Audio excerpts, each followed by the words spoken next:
특히 제가 느끼는 소시오패스를 가장 쉽게 구별할 수 있는 방법이 있는데요. 바로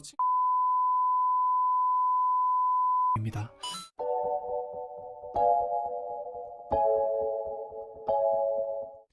안녕하세요, 포입니다.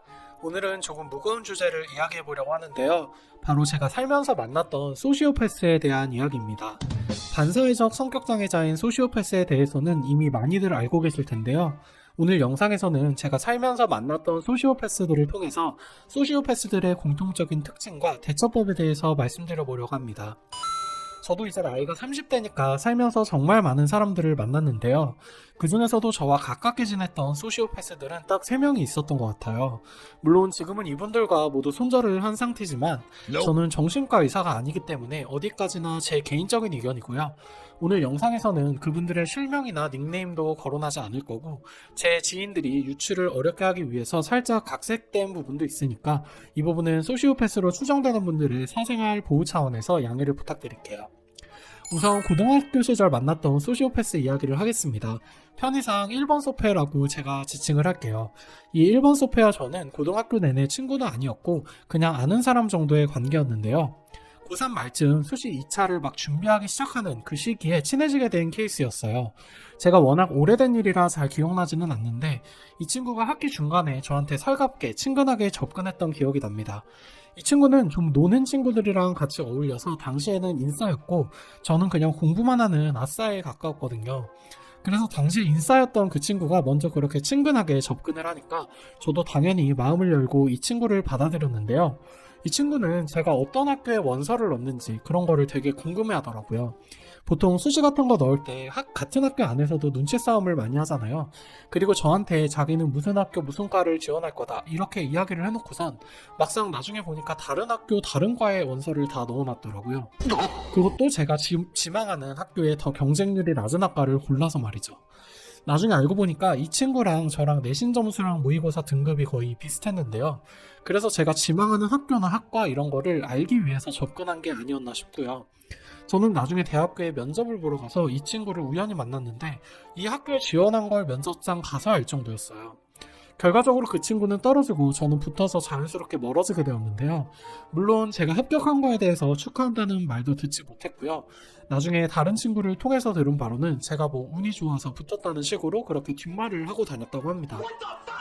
고등학교 시절 소패 1번을 통해 우리가 알 수 있는 건 소시오패스는 자기한테 이익이 될 수 있으면 전혀 모르는 사이라도 어떤 방식으로든 친근하게 접근하고 환심을 사기 위해서 노력한다는 겁니다. 우리가 살면서 소시오패스들과 엮일 수밖에 없는 이유가 바로 여기 있는데요. 잘 모르는 사람이 나한테 친절하게 행동하거나 잘해주면 보통은 호의를 받는 사람도 별 의심 없이 받아들이잖아요. 근데 소시오패스들은 절대 손해보는 장사를 안 하려고 하기 때문에 자칫 이런 호의에 넘어가면 소시오패스와 깊게 얽히는 수가 있어요. 그러니까 설령 일면식이 있는 사람이라도 내가 나에게 조건 없는 호의를 베푼다면 이 사람이 왜 나한테 갑자기 잘해줄까 이런 걸 생각해 볼 필요는 있다는 거죠. 제가 나이가 들고 보니까 아무리 친한 사이라도 서로 주고받는 거 없이 받기만 하는 일방적인 관계는 절대 오래 못 가거든요. 그래서 갑작스러운 연락이나 호의에는 약간의 경계심이 필요하다고 생각합니다. 두 번째로 만난 소시오패스는 제가 예전에 운동하면서 만났던 소패인데요. 편의상 2번 소패라고 지칭을 할게요. 이분은 겉보기에는 굉장히 멀쩡하고 직장도 준수한 분이셨는데 같이 운동하시는 분들이 속으로 다 불편해하는 그런 분이셨어요. 일단 같이 운동하는 여성 회원분들한테 성적으로 굉장히 추근되는 편이었고요. 뭔가 나이가 많은데도 나사가 하나 빠진 것처럼 행동하는 분이셨습니다. 제가 이분을 소시오패스라고 생각하게 된 결정적인 이유는요. 남의 인생에 굉장히 관심이 많고 참견이 심한 편이셨어요. 우리가 보통 이력서 같은 걸 쓸 때도 민감 정보라고 하는 부분이 있잖아요. 뭐 부모님의 재산, 직업, 나의 수입적인 부분, 내가 가지고 있는 자산 이런 것들. 보통 친구 사이에도 이런 건 개인적인 거는 웬만하면 잘 물어보지 않거든요. 근데 이분은 처음 만났을 때부터 어느 회사에서 일하냐부터 시작해서 제 연봉이나 뭐 경제 상황 같은 거에 굉장히 관심이 많으시더라고요. 그리고 자기보다 형편이 못하다고 생각이 되면 자기 자랑을 그렇게 합니다. 일반적으로 소시오패스들은 서열을 세우는 걸 굉장히 좋아하는데요. 이 사람이 나에게 도움을 줄 수 있는 가치 있는 사람인지 또는 그것이 경제력이 되었든 인지도가 되었든 외모가 되었든 나보다 더 높은 사람인지 낮은 사람인지를 빠르게 판단합니다. 그래서 타인의 직업이나 소득, 집안 환경 같은 거에 관심이 굉장히 많아요. 소시오패스들은 대부분 강약 약강이라고 하죠. 강자 앞에서는 비굴할 정도로 약해지고 약자 앞에서는 자랑이 심해지는데요. 이번 소패부는 이런 경향이 굉장히 강한 편이었어요. 자기보다 돈 많이 버는 사람 앞에서는 맨날 술 사달라 밥 사달라 소리하고, 돈 적게 버는 사람 앞에서는 너도 잘 돼야 될 텐데 하면서 걱정을 해주고요. 그렇게 걱정을 해주면서도 돈 쓰는 데는 굉장히 인색한 편이어서 돈을 안 쓰는 게 눈에 보일 정도로 구두쇠였습니다. 특히 제가 느끼는 소시오패스를 가장 쉽게 구별할 수 있는 방법이 있는데요. 바로 친구를 소개할 때 그 사람의 직업이나 자산 수준으로 소개를 하는 경우입니다. 우리 주변에도 그런 사람들 많죠. 어떤 주제로 이야기가 나올 때마다 내가 아는 친구가 의사인데 내가 아는 친구가 청담동 사는데 이러면서 뭔가 대단한 사람들을 알고 지내는 것처럼 자랑처럼 여기시는 분들이 있잖아요. 이런 분들은 그냥 걸으시는 걸 정말 추천드릴게요. 왜냐하면 그런 걸 자랑삼아 이야기한다는 것 자체가 사람을 외적으로만 평가하고 본인의 자존감은 굉장히 낮다는 거거든요. 세 번째 소시오패스는 제가 가장 최근에 만난 사람인데요. 게임을 통해서 만나서 실제로 친구까지 된 그런 케이스입니다. 역시나 편의상 3번 소패라고 표현을 할게요. 이 사람은 첫 만남부터가 좀 심상치가 않았어요. 외국에서 오래 공부를 하셨던 분인데 자존감이 굉장히 낮으셨거든요. 아무래도 고학력에 나이 들수록 외국에서 낮은 연봉을 받으면서 일을 하시다 보니 또래들에 비해서 모아두은 돈도 별로 없고 이뤄놓은 것도 별로 없어서 마음속 깊이 자격지심 같은 게 있다고 생각을 했어요. 당시에 저한테 학교 다닐 때는 자기가 공부를 제일 잘했는데 자기보다 공부 못하는 친구들이 잘 사는 거 보니까 현타 온다, 이런 식으로 이야기를 했던 걸로 기억을 합니다. 사실 모르는 사람을 앞에 두고 초면에 이런 이야기를 하는 것도 좀 우습긴 하죠. 결국 이분은 몇 년 전에 한국으로 돌아와서 좋은 직장도 얻고 안정적으로 잘 살아가나 싶었는데요. 이분 마음속 깊은 곳에 열등감을 극복하기는 어려웠던 모양이에요. 제가 이분을 소시오패스라고 생각하게 된 몇 가지 이유를 말씀드려보면, 일단 다른 사람 욕을 너무 가볍게 하는 모습에 실망을 많이 했어요. 이분이 같이 오랫동안 게임하시던 분 중에 돈이 굉장히 많은 전문직한 분이 계셨는데, 겉으로는 그분한테 굉장히 깍듯하고 예의 바르게 행동하면서 뒤에서는 그 사람이 게임을 너무 못해서 안 걸릴 것 같다는 둥, 그 사람이랑 게임하기가 싫다는 둥 뒤에서 흉을 그렇게 보더라고요. 사람은 누구나 싫어하는 사람 뒷담화를 하기 때문에 뒤에서 흉보는 것 자체는 이해할 수가 있는데, 뒷담화는 뒷담화대로 하고 앞에서는 그렇게 예의 바르게 깍듯이 형님 대접하는 게 참 이중적인 사람이구나 하는 생각이 들었습니다. 그리고 3번 소필분에게서 소시오패스의 가장 중요한 특징이 하나 나오는데요. 바로 팩트에 지나치게 집착한다는 겁니다. 보통 사람들은 대화를 할 때 팩트만 가지고 이야기를 하진 않죠. 대화 상대방과 사실과 조금 다른 내용을 가지고 이야기를 하더라도 대화의 흐름에 맞게 이야기를 이어나갈 수 있는 능력을 가지고 있는데요. 소시오패스들은 팩트에 너무 집착한 나머지 이런 능력이 결여되어 있습니다. 그래서 대화를 길게 하다 보면 약간씩 겉돈다는 느낌을 받게 됩니다. 예전에 소시오패스 관련 영상을 보다가 그런 게 있더라고요.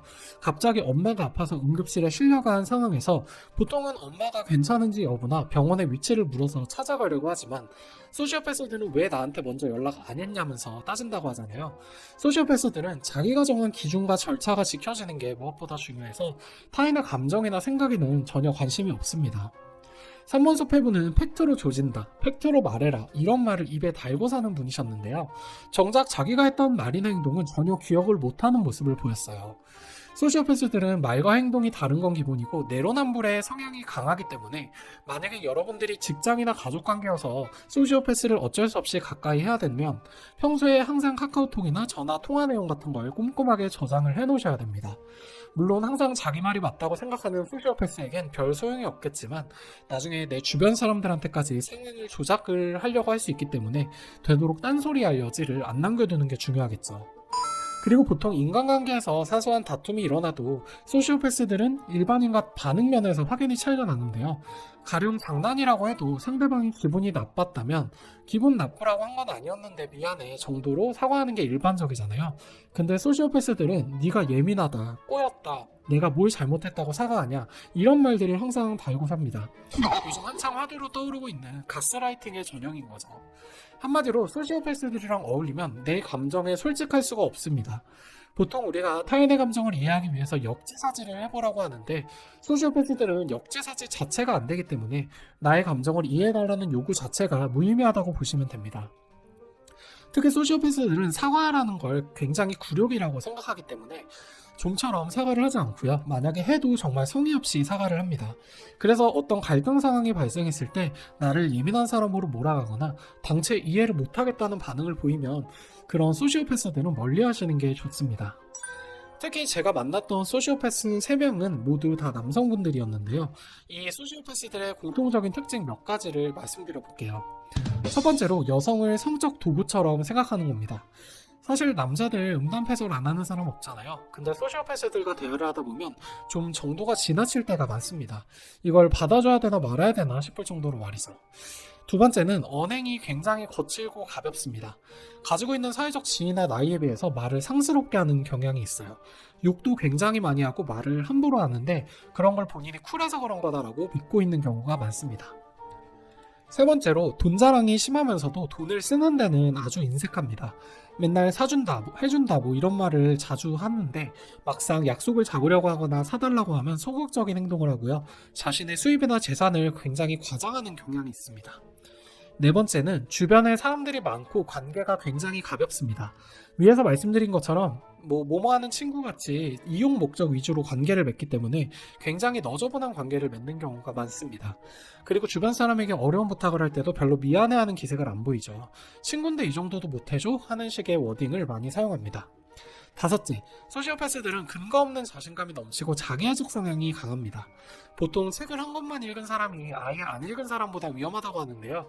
그만큼 소시오패스들은 자기 주장을 굽힐 줄을 모르는 사람이라는 거죠. 항상 자신이 최고고 자기가 뭔가 대단하다고 믿는 경향이 있기 때문에 본인의 이기심을 강한 자존감으로 착각하고 있는 경우가 많습니다. 여섯째로 이 사람들은 지는 것을 극도로 싫어합니다. 그냥 먹고 넘길 수 있는 게임이나 내기 한 번에도 목숨을 겁니다. 쿨한 척 넘어가는 것 같아도 자신이 지거나 손해보는 일에 대해서는 정말 기억도 안 나는 옛날 일까지 상세히 기억해둘 정도로 마음에 담아두는데요. 반대로 타인을 이겨먹은 경험은 아무리 사소해도 질릴 때까지 우려먹는 경우가 많습니다. 그리고 마지막으로 소시오패스들은 너무나 외롭습니다. 제가 최근에 3번 소패분과 손절을 하기 전에 여러 번 통화를 하면서 느낀 거지만 소시오패스들은 항상 외롭고 공허합니다. 왜냐하면 입만 열면 거짓말이고 타인과 깊게 소통하려고 하지 않거든요. 필요에 의해 단계적으로 만나는 사람들이 많기 때문에 인기가 많아 보일 수 있지만 보통 정상인들이라면 얼마 못 가 소시오패스인 걸 눈치채고 멀리하기 마련입니다. 제가 고등학교 때 만났던 1번 소패분이 인싸라고 했었잖아요. 실제로 친구도 되게 많은 편이었는데 언제 저랑 둘이서 코인 노래방을 갔을 때 자기는 진짜 친구가 별로 없다면서 외로움을 표현했던 적이 있고요. 2번 소패분은 심지어 생일 때 저랑 단둘이서 밥을 먹었던 적이 있었어요. 그렇게 친한 친구 사이도 아니고 그냥 밥 먹자고 해서 저녁 먹으러 간 거였는데 오늘이 자기 생일이라고 그렇게 말을 해서 좀 황당하면서도 불쌍했던 그런 기억도 있고요. 3번 소패분은 얼마 전에 제주도로 회사 직원분들과 함께 출장을 다녀왔는데 자기가 회사 사람들이랑 묵으려고 크고 좋은 숙소를 따로 잡아놨는데 나머지 직원들은 다 미리 잡아놓은 숙소에서 묵기로 하고 자기만 혼자 큰 숙소에 와 있다면서 현타가 온다는 그런 소리를 하더라고요. 한마디로 직장에서 따돌림을 당하고 있다는 거겠죠. 오늘 제 영상을 찾아오신 분들 모두 소시오패스들 때문에 크고 작은 상처를 받으신 분들이 많으실 텐데요. 소시오패스들 겉보기에는 똑똑하고 화려한 삶을 사는 것 같지만 결국엔 속은 텅 빈 강정 같은 삶을 살고 있다는 사실을 기억하셨으면 좋겠어요. 소시오패스는 고치기 쉽지 않은 말 그대로 정신병이기 때문에 이 사람들을 바꾸거나 계속해서 잘 어울리거나 하려는 시도를 하지 마시고요. 그냥 오늘 말씀드린 특징들을 쭉 보시면서 이 사람들이 소시오패스다 싶은 생각이 들면 초장부터 멀리 하시는 게 가장 좋은 행동이라는 생각이 들어요. 내가 의사도 아니고 정신이 아픈 사람들을 위해 나까지 희생할 필요는 없으니까요. 그냥 내버려두면 혼자서 외롭게 자신과 싸우며 살 거예요. 오늘도 긴 영상 시청해주셔서 감사드리고요. 혹시 여러분들이 겪어본 소시오패스의 특징이나 대처법이 있다면 댓글로 공유해주시면 감사하겠습니다. 저는 26일 날 부스터샷 맞고 다음 영상에서 찾아뵐게요.